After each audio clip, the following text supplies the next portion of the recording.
Kita mulai.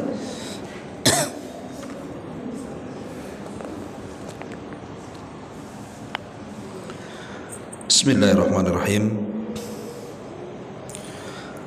Assalamualaikum warahmatullahi wabarakatuh.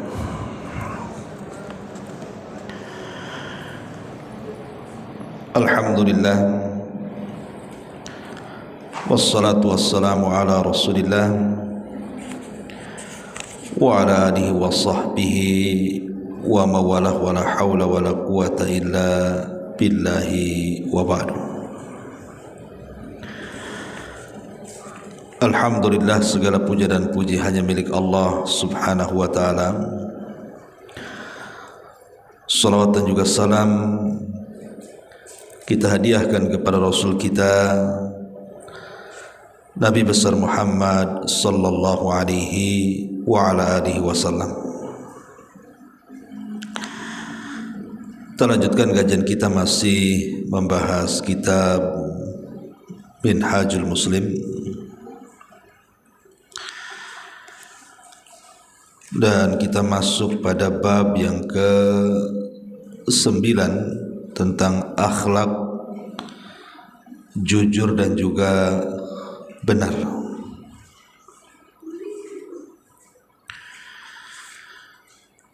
Ma'asyiral muslimat yang dimuliakan Allah subhanahu wa ta'ala, kejujuran adalah akhlak yang paling masyhur dari akhlak-akhlak Islam. Bahkan akhlak yang paling menonjol dari akhlak-akhlak para nabi. Makanya Nabi SAW digelari semasa belum diangkat menjadi nabi dan rasul sebagai Shadiqul Amin, orangnya jujur dan juga orangnya sangat dipercaya.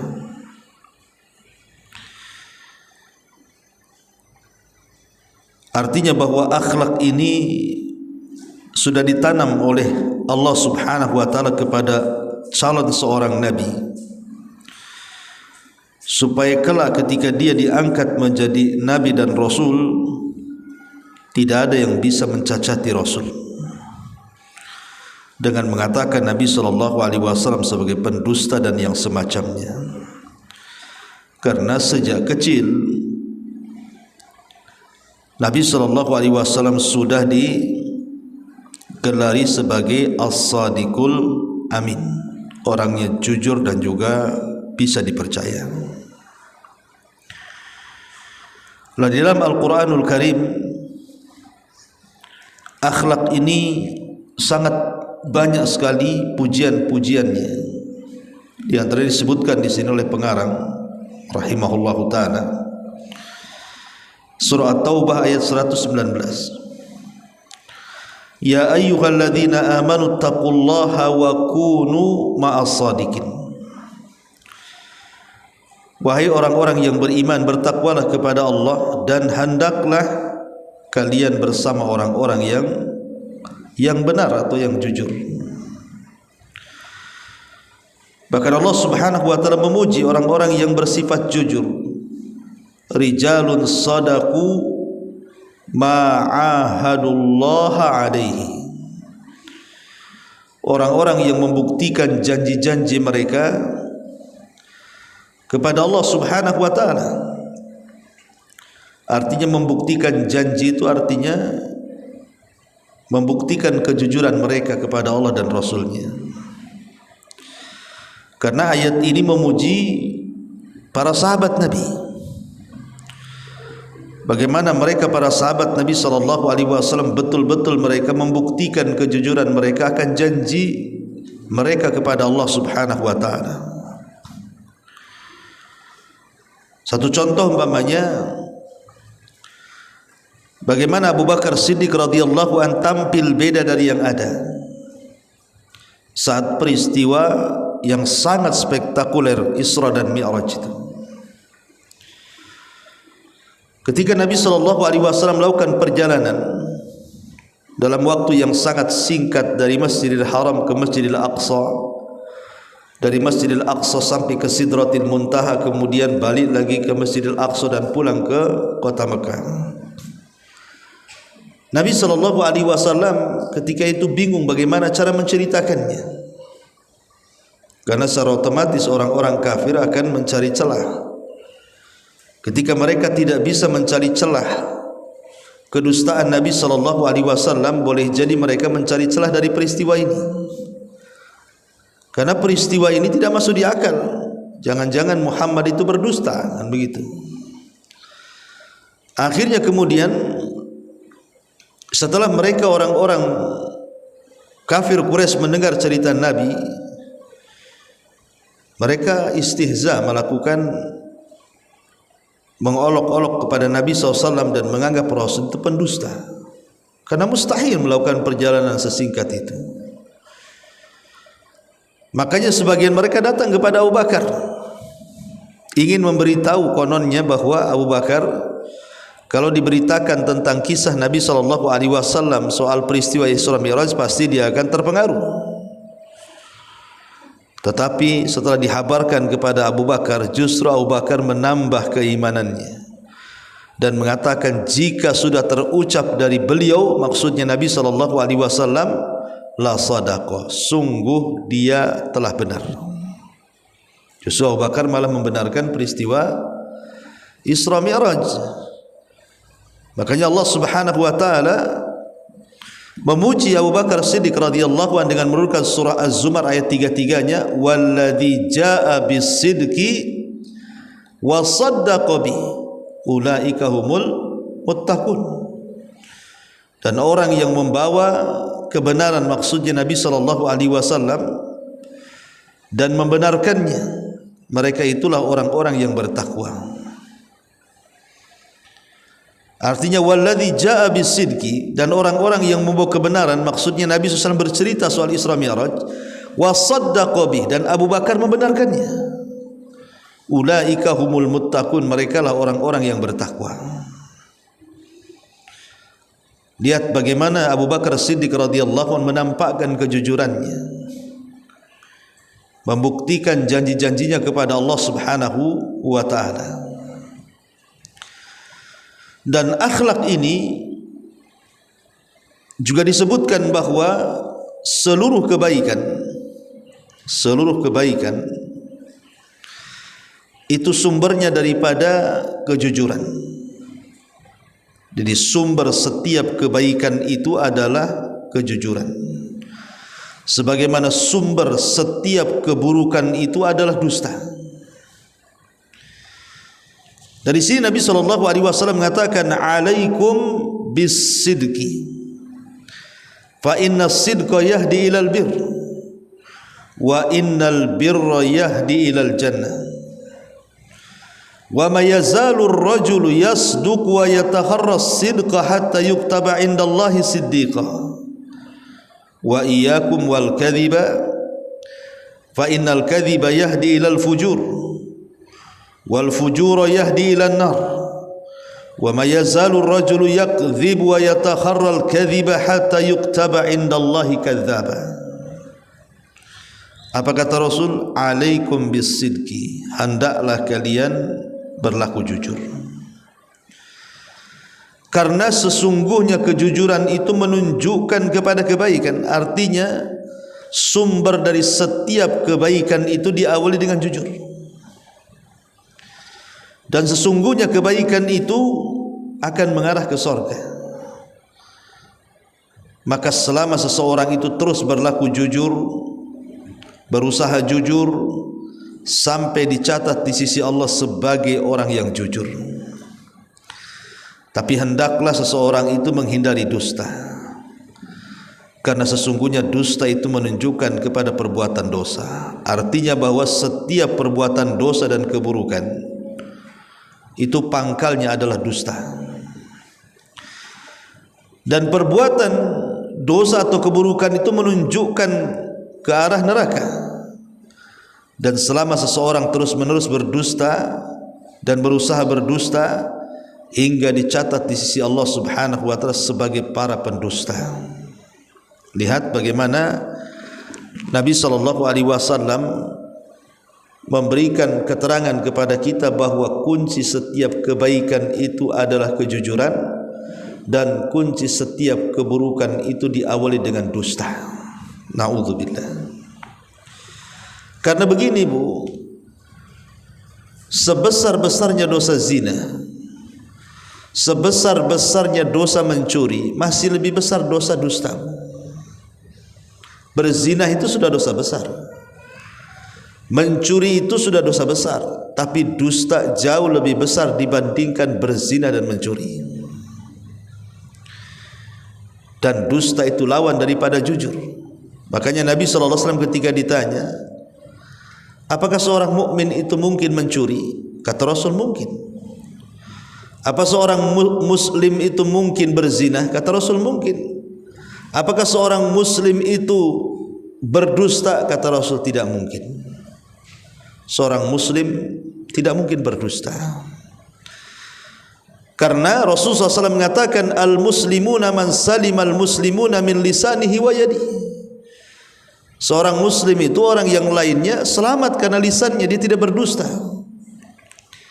dan juga selamat dari perbuatannya, dia tidak berbuat jahat. Makanya kejujuran ini penting, dan dusta itu sangat membahayakan. Disebutkan oleh pengarang di sini tentang manfaat. Apa sih manfaat orang itu jujur? Yang pertama kata beliau di sini, leganya hati, tenangnya jiwa,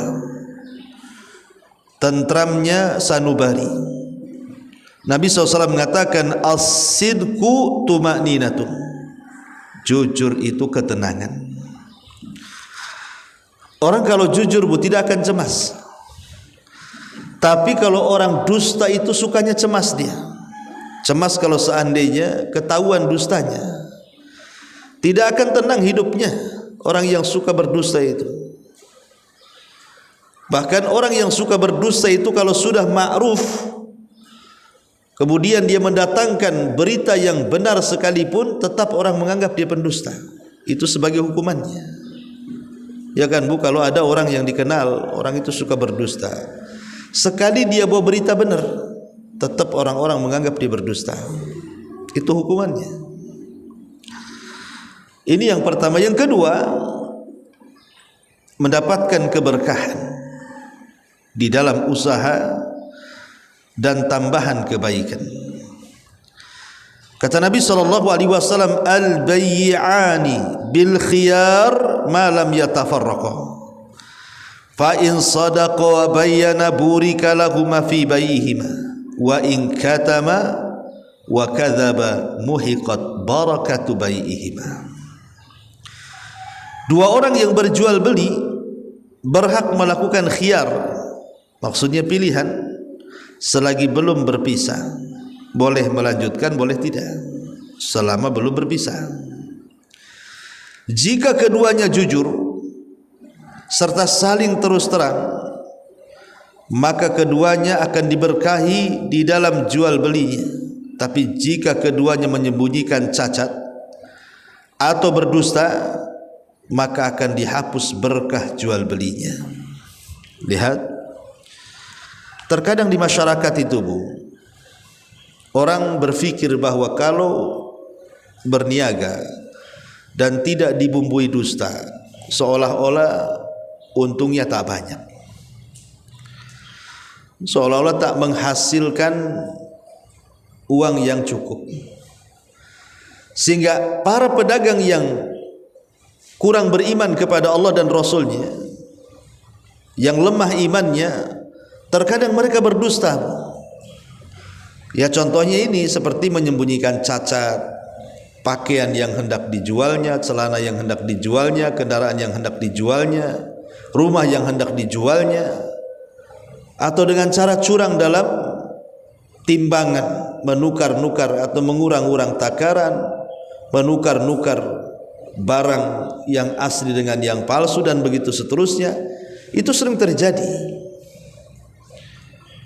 lah dia tidak tahu bahwa hasil yang mereka dapati dari kecurangan itu, dari ketidakjujuran itu sama sekali tidak berkah,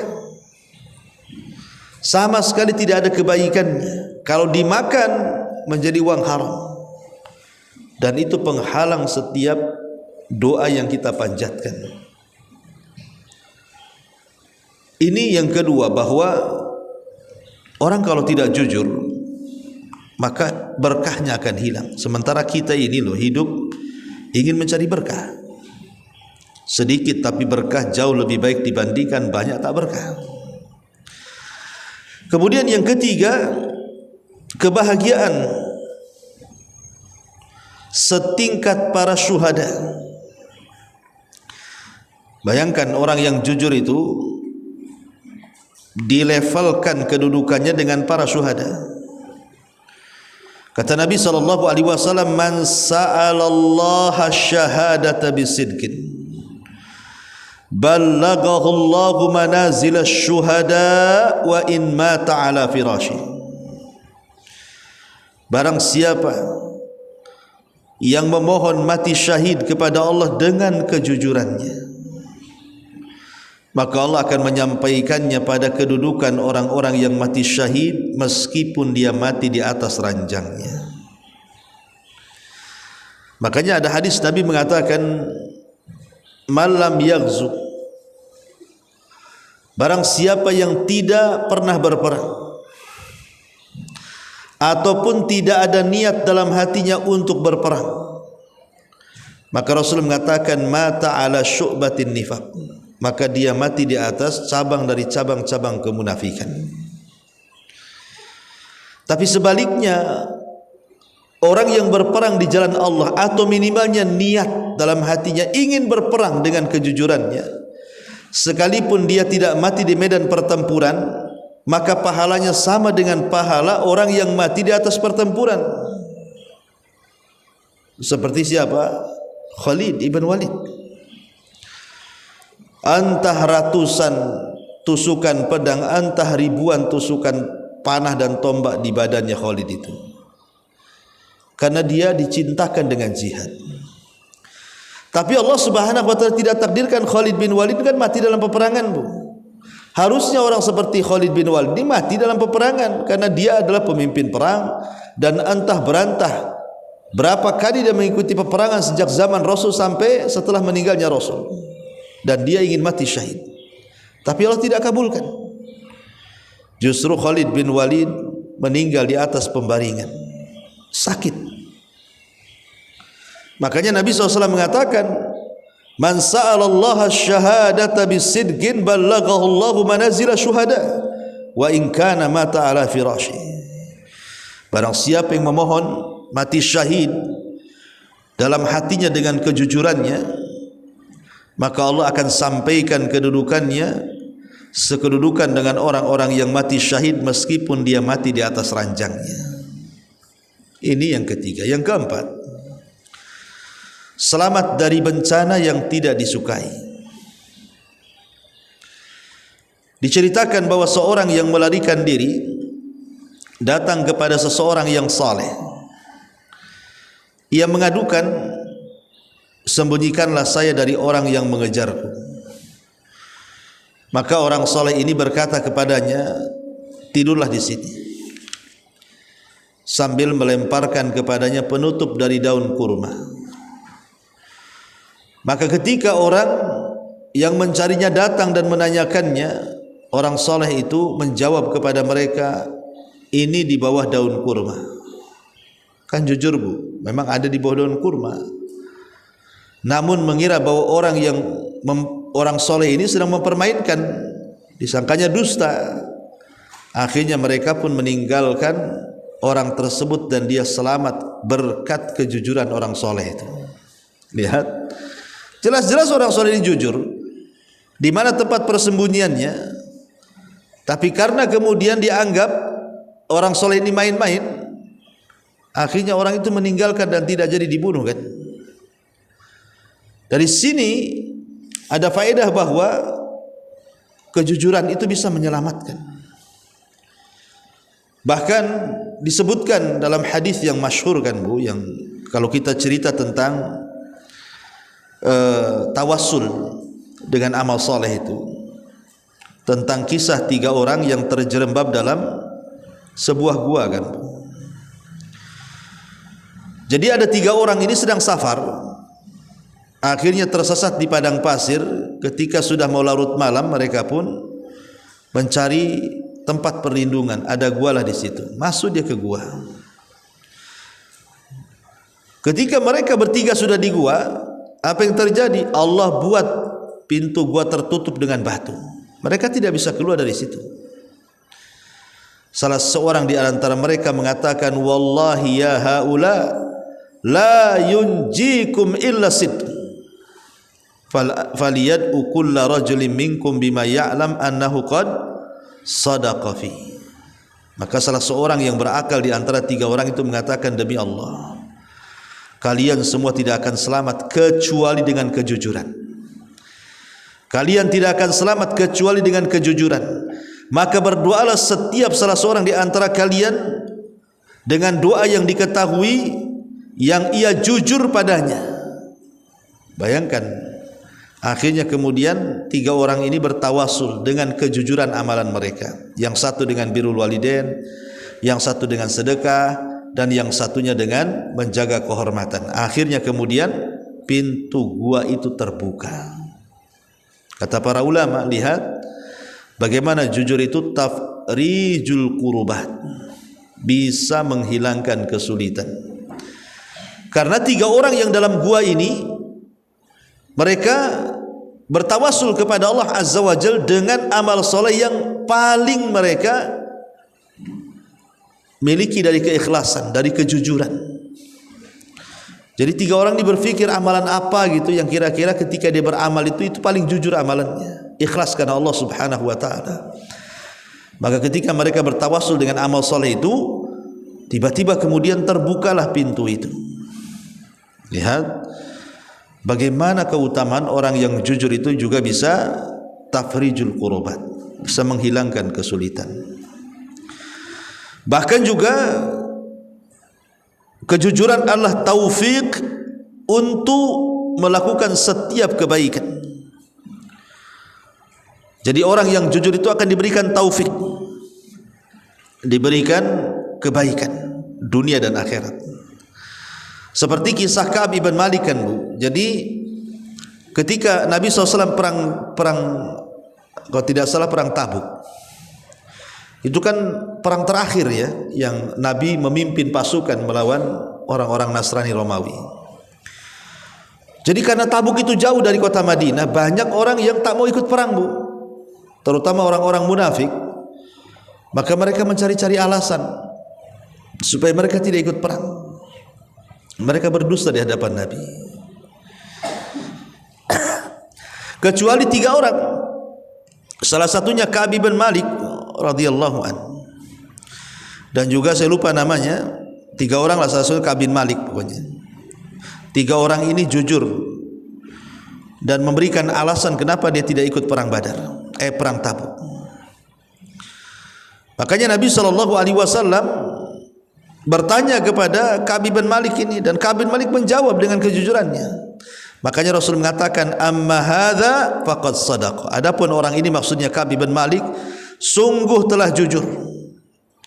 Sungguh telah jujur. Laqad taballahu 'alan nabi wal muhajirin wal ansar alladzina tabauhu fi sa'atil usrah min ba'di ma kada yazigul qulubu fariqum minhum thumma taba alaihim innahu bihim raufur rahim. Kemudian sejak itulah turun ayat surah At-Taubah ayat 119. Dan sungguh Allah sudah menerima taubatnya Nabi dan Muhajirin dan orang-orang Ansar yang mereka mengikuti pada perang yang sangat sulit. Ya, yang sangat sulit sekali.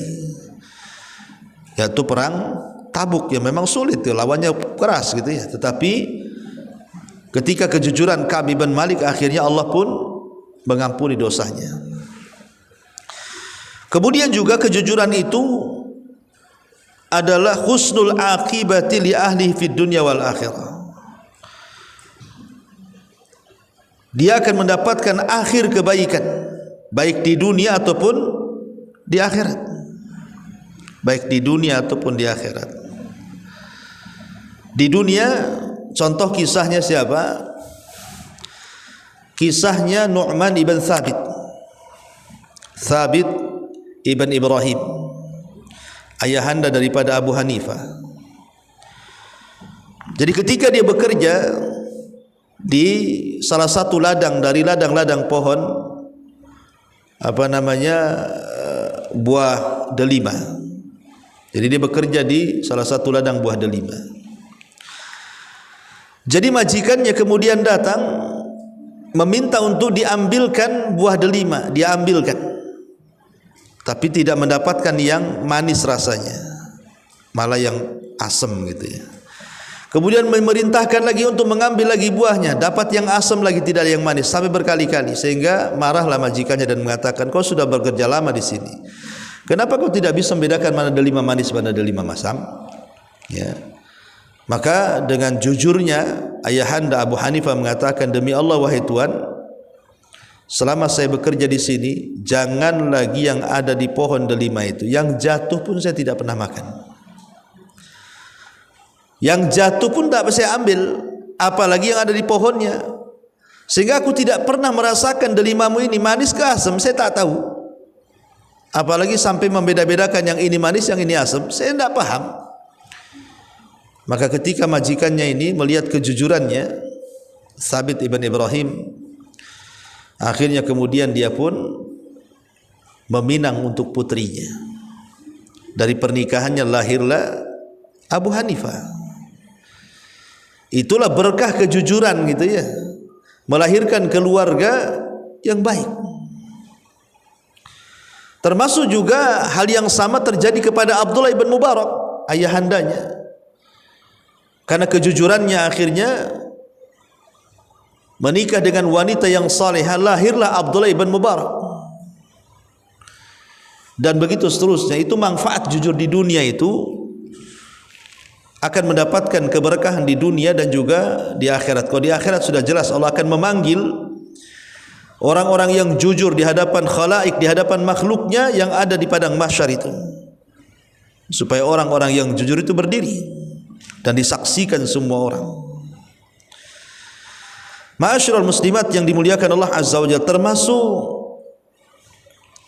orang yang jujur itu akan dipercaya manusia, dan orang yang tidak jujur tidak akan dipercaya orang. Nabi SAW walaupun sudah diangkat menjadi Nabi dan Rasul, rumahnya itu masih digunakan untuk penitipan barang, penitipan uang. Padahal orang-orang itu sudah tidak suka dengan Nabi. Mereka tidak suka dengan dakwah Nabi, tapi mereka suka dengan kejujuran Nabi. Makanya walaupun mereka tidak ikut dakwahan Nabi, orang-orang jahiliyah itu kalau mereka safar masih juga mereka menitip barangnya di rumah Khadijah, di rumah Nabi SAW, karena Rasul terkenal dengan kejujurannya. Itulah makanya kemudian jujur itu bisa mengakibatkan orang senantiasa dipercaya, sebagaimana dusta itu mengakibatkan orang tidak akan percaya lagi sama orang itu. Termasuk juga jujur ini, kata para ulama, adalah rahatu ataupun at-taufiqu lil khatimatil hasanah. Bisa juga menjadi taufik bagi akhir daripada kebaikan manusia, atau disebut dengan husnul khatimah. Bahkan orang-orang yang jujur itu akan mendapatkan pujian di hadapan para malaikat yang ada di langit sana, berdasarkan hadis tadi, hatta yuktaba indallahi siddiq, sampai Allah mencatat dia di hadapan para malaikat di langit sebagai orang yang jujur. Nama kita disebut-sebut di langit karena kejujuran kita. Dan yang terakhir tentunya juga al-fauzu bil jannati wan najat minan nar. Ini inti daripada kejujuran, orang akan mendapatkan sorga dan orang akan terhindar dari api neraka. Dan itu disebutkan dalam surah Al-Maidah 119. Hada yaumun la yanfa'us sadiqina sidquhum lahum jannatun tajri min tahtihal anhar khalidina fiha abada radhiyallahu anhum wa radu'an dzalikal fawzul azim. Inilah hari di mana orang-orang yang jujur sangat bermanfaat dengan kejujurannya, dan bagi mereka sorga mengalir di bawahnya sungai-sungai yang kekal di dalamnya. Allah redha kepada mereka dan mereka pun redha kepada Allah Subhanahu wa taala. Kemudian mu'alif rahimahullah tadi sini menyebutkan tentang tanda-tanda kejujuran. Apa saja? Yang pertama, bicara dengan benar. Seorang muslim apabila berbicara tidak akan membicarakan selain kebenaran dan selain kejujuran. Nabi SAW mengatakan, ayatul munafiki thalathun, idza haddatsa kadzab wa idza wa'ada akhlaf wa idza tumina khan. Tanda-tanda orang munafik tiga: bila bicara berdusta, bila berjanji ingkar, bila dipercaya khianat pula. Itulah tanda jujur itu, kalau ucapan dengan perbuatan sama, ucapan dengan hati sama. Yang kedua, jujur di dalam bekerja. Seorang muslim bila bekerja bersama orang, maka ia akan jujur di dalam kerjanya, tidak menipu, memperdaya, berdusta, membujuk di dalam berbagai keadaan apapun untuk melakukan kedustaan. Intinya dia jujur, tidak memotong jam pekerjaan, ya kan? Pamannya jamnya jam 7, ya jam 7 dia kerja, bukan jam 7 dijanjikan jam setengah 8 pula dia kerja. Sementara ketika dia meminta gaji, dia pula tidak mau dikurangi, padahal dia ketika bekerja selalu mengurangi waktu. Tapi kalau gajian tidak mau dikurangi, ini kan orang seperti ini nggak tahu diri. Maka jujurlah dalam bekerja, karena jujur dalam bekerja ini pasti akan suka, Bu. Pamannya ibu buka warung, kemudian ibu ambil kasir ataupun pekerja lainnya. Kalau ibu tahu kasirnya jujur, tidak pernah nilep duit, kemudian pekerjanya juga jujur, tidak pernah menghilangkan jam bekerja dan begitu seterusnya, amanah, tidak tidur, tidak apa, siapa yang tidak ingin mempertahankan karyawan seperti itu kan? Karena memang itulah sikap seorang muslim, harus jujur dalam bekerja. Kemudian yang ketiga, jujur dalam tekad. Maksudnya seorang muslim apabila telah berniat melakukan sesuatu perbuatan yang harus dilaksanakan, dia tidak akan ragu, bahkan akan langsung mengeksekusi perbuatannya. Kemudian yang nomor 4, jujur dalam berjanji. Seorang muslim jika berjanji kepada seorang, maka ia akan memenuhi janjinya. Makanya dahulu di zaman Bani Israel ada orang ngutang duit. Setelah waktu pembayaran, berjanji di sebuah tempat. Akhirnya ketika orang yang meminjam uang itu hendak mengembalikan uangnya, ketika hendak mencari orang yang dipinjaminya, rupanya Allah takdirkan terhalang dengan sungai. Dia harus nyebrang, tapi tidak ada kapal untuk menyeberang. Tapi karena dia sudah janji hari itu harus sampai uang itu, maka dia pun mengambil kayu, kemudian diletakkan uangnya dalam kayu, kemudian diikat, kemudian dihanyutkan, dan ditulis surat di situ. Dan dia mengatakan, ya Allah, aku janji hari ini tolong sampaikan lewat kayu ini uang kepada dia. Subhanallah. Lah orang yang meminjami uang itu sudah nunggu juga di arah sungai yang berbeda. Ketika lama kok tidak nampak orangnya, ya sudahlah, kalau memang dia mau bayar ya alhamdulillah, kalau enggak ya sudahlah. Tapi biar tidak pulang tanpa barang, dia melihat ada kayu yang hanyut. Lumayan bisa jadikan kayu bakar. Dia tidak tahu dalam kayu itu ada uangnya. Akhirnya dia ambil kayu itu dan Allah sampaikanlah kejujuran orang yang meminjam uang ini. Sampai juga kepada orang dipinjaminya dengan izin Allah Azza wa Jalla. Ya tapi jangan ditiru kayak gini, Bu. Kalau ibu buat kayak gini ya hanyutlah. Nah, ini kan cerita Bani Israel yang lihat bagaimana keajaiban jujur itu sampai seperti itu. Kemudian juga jujur dalam berpenampilan. Seorang muslim tidak akan menampakkan penampilan yang tidak sesuai. Jujur Bu, kalau ibu pendek, janganlah pakai sandal yang tinggi gitu. Ibu tingginya 1,40 meter, pengen 2 meter, beli sepatu setengah meter. Ngapain Bu, ya jatuh nanti. Itu kayak orang-orangan sawah namanya. Jadi jujur dalam berpenampilan. Ya sudahlah, penampilan ibu ya pendek lah. Itu ciptaan Allah, insyaallah itu yang terbaik. Ya. Karena ada orang yang tidak jujur Bu. Ada orang yang laki-laki ingin jadi perempuan, akhirnya suntik silikon sana sini, akhirnya hancur mukanya. Allah sudah kasih baik muka itu, kenapa dihancurin dia? Nabi SAW mengatakan, al-mutasyabbi' bima lam yu'ta kalabisi thawbazur. Orang yang pura-pura memiliki barang yang bukan miliknya, maka bagaikan dia mengenakan 2 pakaian palsu. Jadi tidak boleh seseorang itu memberikan penampilan yang tidak jujur. Tampil jujur saja, insyaallah itu lebih berkah. Kemudian dicontohkan di sini oleh pengarang tentang contoh-contoh kejujuran. Pertama, Imam Tirmidzi meriwayatkan dari Abdullah ibn Al-Hammad, Abdullah ibn Al-Hamsa, dia berkata, saya pernah membeli sesuatu dari Nabi SAW sebelum beliau diutus sebagai Nabi, dan masih ada sesuatu pembayaran yang tertinggal baginya. Saya berjanji akan membawanya kepada beliau di tempatnya. Kemudian saya lupa dan baru ingat setelah 3 hari. Kemudian saya datang dan ternyata beliau masih ada di tempatnya. Kemudian beliau bersabda, ya fata, laqad syaqaqta alayya, ana hahuna mundu thalathati antadiruka. Hei pemuda, sungguh kamu telah menyusahkan aku. Aku tetap berada di tempat ini semenjak 3 hari menunggumu loh.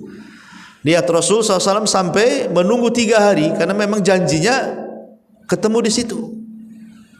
Kalau kita mana ada kayak gitu, nggak nampak 1 jam aja pergi, apalagi suruh nunggu 3 hari pula kan. Dan ini menunjukkan bagaimana kejujuran Rasul sebelum diangkat jadi Nabi kan.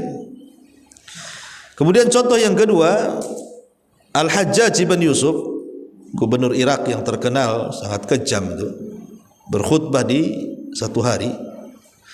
Karena khutbahnya sangat panjang sekali, ya sangat melelahkan. Ada salah seorang dari pendengar itu berkata, solat, khutbah terus solat katanya, karena waktu tidak menunggumu dan Allah tidak memberi uzur. Maka Al-Hajjaj kemudian memerintahkan agar orang itu ditangkap dan dipenjarakan.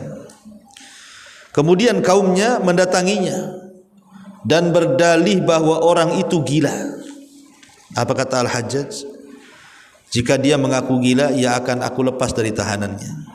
Namun orang itu berkata, tidak pantas bagiku mengingkari nikmat Allah yang telah diberikan kepadaku dan menetapkan pada diriku sifat gila yang mana Allah mensucikanku darinya. Ketika Hajjaj mengetahui kejujurannya, maka Hajjaj pun melepaskannya. Lihat, orang ini tidak mau dipaksa ngaku gila supaya lepas dari penjara. Kan orang sekarang kan gitu Bu kan. Kalau ada orang nyerang ustadz lagi ngaji kemudian ditangkap, biar nggak dipenjara kan bilang aja orang gila. Nanti dia nggak dipenjara kan Bu. Itu kurang lebih kayak gitu kisahnya nih. Jadi orang itu kalau kau ingin lepas karena kau sudah mengomentari Hajjaj bin Yusuf dengan komentar yang buruk, akhirnya dipenjara. Kau ingin lepas di penjara, pura-pura gila lah kamu. Oh, udah mau. Dia bilang nggak mau saya. Tidak pantas bagiku mengingkari nikmat Allah. Aku ini orang sehat. Kenapa pula aku gila katanya? Tidak mau. Tapi justru kata-katanya itu akhirnya masuk ke sanubari Hajjaj dan mengatakan, ya sudahlah kalau gitu lepaskan orang. Orang itu orang jujur katanya. Kan luar biasa. Ya. Kemudian yang ketiga, Imam Bukhari meriwayatkan bahwa dia keluar mencari hadis dari seseorang. Jadi Al-Bukhari menjumpainya sementara kuda orang tersebut sedang lepas. Dia mengisyaratkan, memanggil dengan selendangnya seakan-akan dia di dalamnya ada gandum. Kemudian kuda itu datang dan memegangnya. Imam Bukhari bertanya, adakah Anda memiliki gandum? Orang tersebut tidak, akan tetapi saya mengelabuinya Maka Imam Bukhari berkata, saya tidak akan mengambil hadis dari orang yang berbohong kepada binatang. Lihat, sebab kalau bohong kepada binatang saja terjadi, dikhawatirkan bohong kepada Allah dan Rasulnya. Begitulah para ulama. Ya, mereka berusaha untuk menghindari dusta. Kenapa? Karena dusta itu sifatnya munafik. Dan kalau orang terbiasa berdusta, maka nama dia akan dicatat sebagai pendusta. Dan dusta itu bisa menolak kejujuran. Dan dusta juga bisa menghancurkan segalanya. Betapa banyak orang-orang yang berdusta akhirnya rusak keluarga, rusak pertemanan, rusak pekerjaan, rusak pangkat dan jabatan. Pokoknya dusta ini merusak segalanya. Dan jujur itu justru membangun segalanya. Inilah di antara akhlak yang sangat terpuji dalam Islam, akhlak jujur. Wallahu a'lam bishawab. Sampai di sini. Taib, sebelum saya tutup silahkan kalau ada yang bertanya.